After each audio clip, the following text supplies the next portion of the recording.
Helga's Pennsylvania Cooking. Today we're going to make tomato jam. It's kind of like a tomato marmalade, and I was given, we were gifted with a bunch of wonderful cherry tomatoes, really mild in flavor and sweet and delicious, and I want to use them up in some different recipes. We're going to do some kebabs with them and some other things, but been using them in our shakes and whatnot. But tomato jam is a really yummy way to use some of these and preserves them. This will keep in the refrigerator as the jam for 10 days to 2 weeks, but you can also can it, hot water bath can it if you want to preserve the jam for later, so it's up to you. This is a really simple recipe, quick, well, fairly quick. You have to simmer it down, but other than that, it's really easy. So I'll show you what goes into it.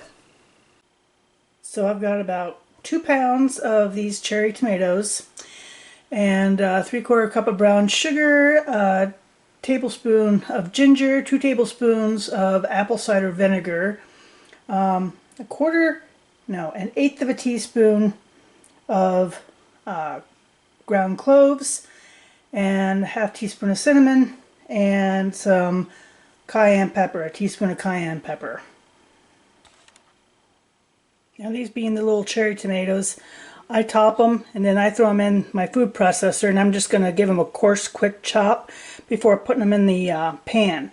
If you're doing whole size tomatoes, you want to core them and, you know, chop them up at least medium.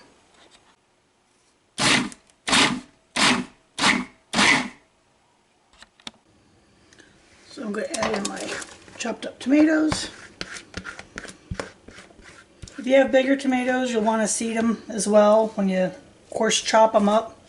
I don't bother with the little ones, but if you suffer from diverticulitis or something like that, you definitely want to seed them.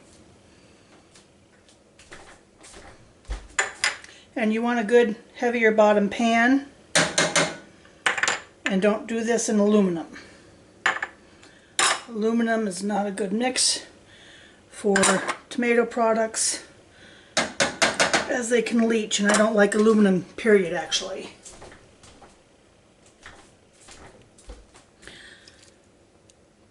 And there we go. I'm going to give this a good stir. We're going to bring this up to a boil, and then we're going to reduce it to a simmer, and you're going to have to keep an eye on it and stir it occasionally so it doesn't stick at all.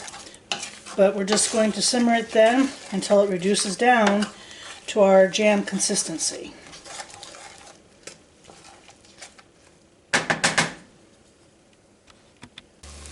So this is the consistency that we want. Basically, you want all the water cooked out so that you're just left with the spreadable jam or marmalade, so to speak. So I have sterilized a couple of jelly jars, because you can can this, like I said before, or, you know, keep it in the refrigerator up to a couple weeks. You can even freeze it. I've actually done that in the past. So we're going to jar this up.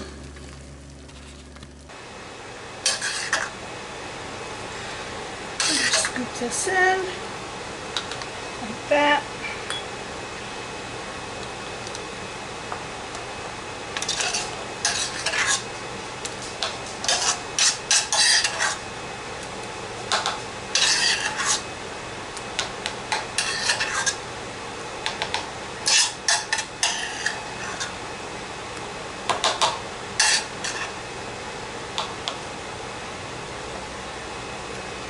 And looks like we're going to get 2 1/4 out of this, out of 2 pounds of tomatoes. So that gives you an idea of what you're looking at. If you want to do a bigger batch, how many of the jelly jars you're going to get from it. Get all of it. And then the 2 larger jars, I'm going to make sure that the tops are clean, and then I'm going to put on my heated lids.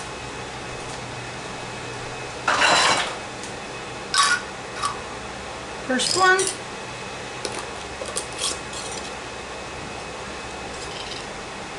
Second one.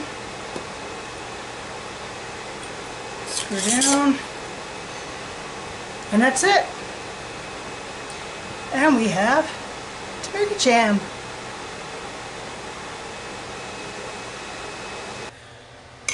So my tomato jam is done.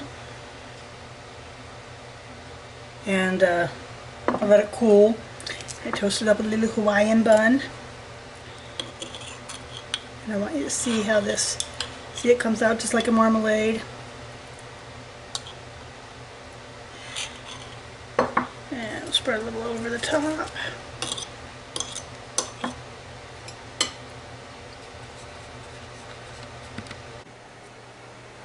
And see how nice that looks.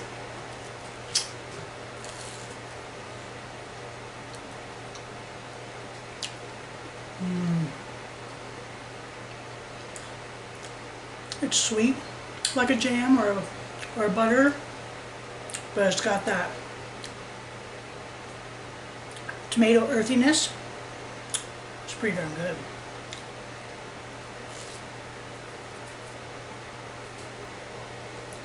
So you don't know what to do with all those tomatoes? Try a tomato jam. It's really good and a nice way to use them.